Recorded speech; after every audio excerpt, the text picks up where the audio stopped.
আসসালামু আলাইকুম। ওয়ালাইকুম সালাম। আসসালামু আলাইকুম।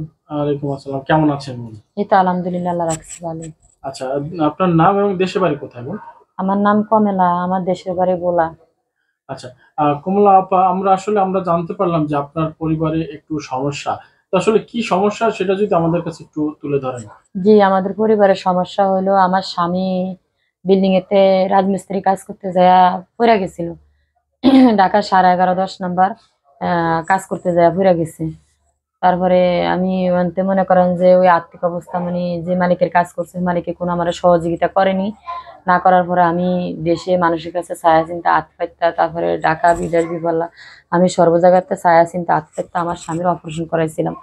অঙ্গু ফঙ্গুতে রাখছি 1 মাস 5 দিন, এনে চিকিৎসা চলেনি। তারপরে আমি ঢাকা ধানমন্ডির এদিকে নিয়ে তো মেডিকেল আমি ট্রিটমেন্ট করাইছিলাম। ট্রিটমেন্ট করার পরে ডাক্তার আমার বলছে যে যদি অপারেশন না করে তাহলে বিছনায় শুয়ে বুয়ে থাকতে হবে, আর যদি অপারেশন করতে পারে তাও আমরা এতটুকু করে দিতে পারবো, হুইলচেয়ারে চলাফেরা করতে পারবো।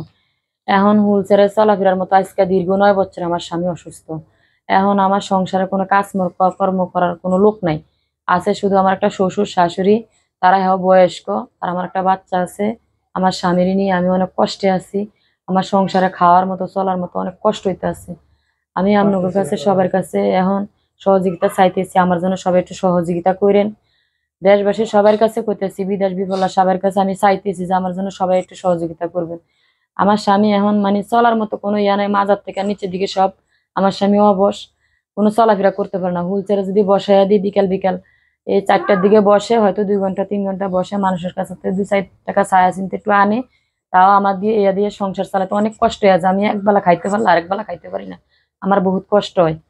এখন আমি আপনাকে সবার কাছে মানে সহযোগিতা চাইতেছি, যেভাবে হোক আপনারা আমার একটু সহযোগিতা করেন। আমার 5 জন পরিবার নিয়ে আমার অনেক কষ্ট হইতেছে, আপনারা সবাই আমার জন্য একটু স- সহযোগিতা করেন। আচ্ছা, এই যে আপনার হাজবেন্ড আজকে 9টা বছর চিকিৎসাধীন অবস্থা, আসলে এই এত ব্যয়বহুল খরচা কে চালাচ্ছে? এই ব্যয়বহুল খরচা কেউ চালাইতে পারছে না। মানে আমার একটা শ্বশুর ছিল বয়স্ক, সে মনে করেন আমার স্বামী তো দীর্ঘ আজকে 9 বছর কোনো বসতে পারে না, বসতে গেলে ভাষায় মানে গা ফরসা হইয়া তার অপারেশন টপারেশন লাগে অনেক কিছু, তার শরীরে এই হিসাবে কিছুই নেই। অনেক অপারেশন করা আছে, পায়ের থেকে শুরু করে পুরা মাজা পর্যন্ত, আবার ফিটের থেকে শুরু করে ফিট পর্যন্ত। দর্শক, আমরা একটু আপনাদেরকে দেখাবো যে তার হাজবেন্ড পাশেই আসলে শোয়া আছে, এবং এই বোনটির কাছ থেকে আসলে শুনছিলাম তার হাজবেন্ডের বিষয়গুলো। তো আমরা সরাসরি তার কাছে একটু চলে যাব। আসসালামু আলাইকুম। ওয়ালাইকুম আসসালাম। আসসালামু আলাইকুম। ভাইজান, আপনি তো উঠতে পারছেন না। জি না ভাইয়া, আমি আজকে 9 বছর ভাই বিছানায় ভাইয়া। আচ্ছা, আচ্ছা, একটু বলবেন যে আসলে শুরু থেকে কিভাবে ঘটনাটা ঘটলো? ভাইয়া আমার মনে করেন যে এই পরিবারটা চালানোর জন্য মনে করেন যে যখন আমি 9 বছর আগে আমি রাজ ডিমান্ডের ভাইয়া কাজ করি, রাজমিস্ত্রি। পরে আমি লাস্টে মিরপুর 11.5 ভাইয়া কাজ করি এই 7 তলার উপরে থেকে মনে করেন যে আমি মাছা ভাঙ্গা নিচে মনে করেন যে একেবারে পড়িয়া গেছি। পড়িয়া যায় ভাইয়া মাজার মেরুদণ্ড ভাঙ্গা গেছে। মেরুদণ্ড ভাঙ্গা যায় রগ নষ্ট হয়ে যায়, বলছে যে ডাক্তারে যে এই দোনো পাওয়ারের স্মৃতি চলে গেছে। আজকে 9 বছর ভাই আমি হাঁটাচলা করতে পারি না। এই বিছানায় আমি দোনো পাও লাড়তে পারি না, হাত দিয়ে লাড়া লাগে, একজনের অথবা সাহায্য করানো লাগে।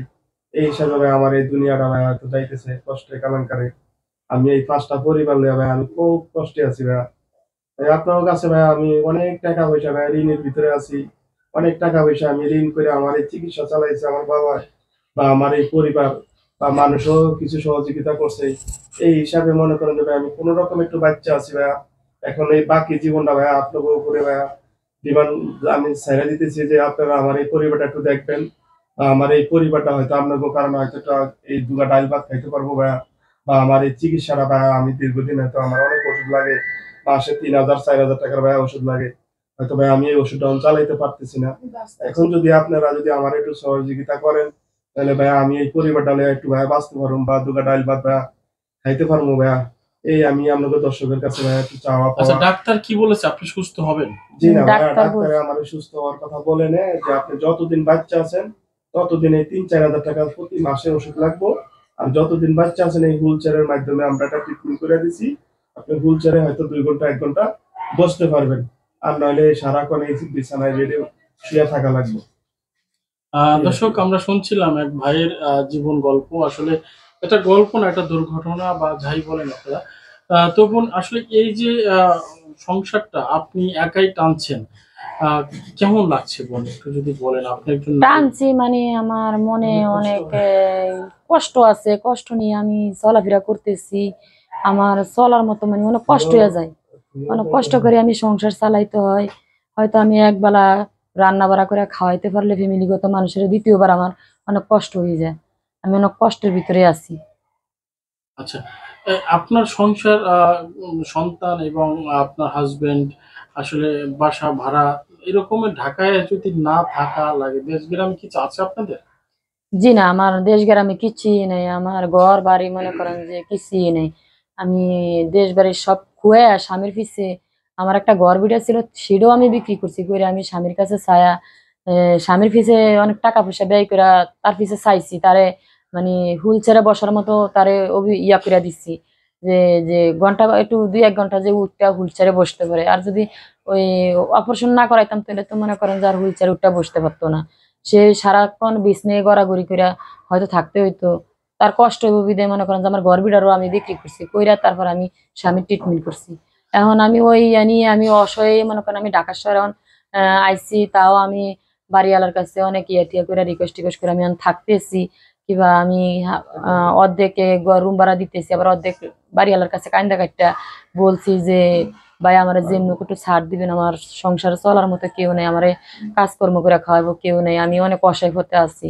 তো বাড়িওয়ালা আমার কাছে অর্ধেক ছাড় নিছে আর হয়তো হালকা পাতলা কিছু নিতেছে। এভাবে আমি চলতেছি, খাইতেছি।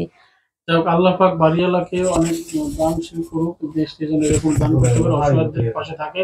এবং যারা এই মুহূর্তে প্রোগ্রামটা দেখছে তাদের উদ্দেশ্য এই বোনের আবেদন যে তার পরিবারটি একটু যেন তার সন্তানের পড়াশোনা এবং এই বোনের যেন সংসারটা সচল করার মতো তৌফিক দান করে দেয় সবাইকে। তো সবাই ভালো থাকুন, আমরা আবারও কোনোদিন আপনাদের সামনে আসবো সবাই, সেই প্রত্যাশা নিয়ে। আল্লাহ হাফেজ, আসসালামু আলাইকুম।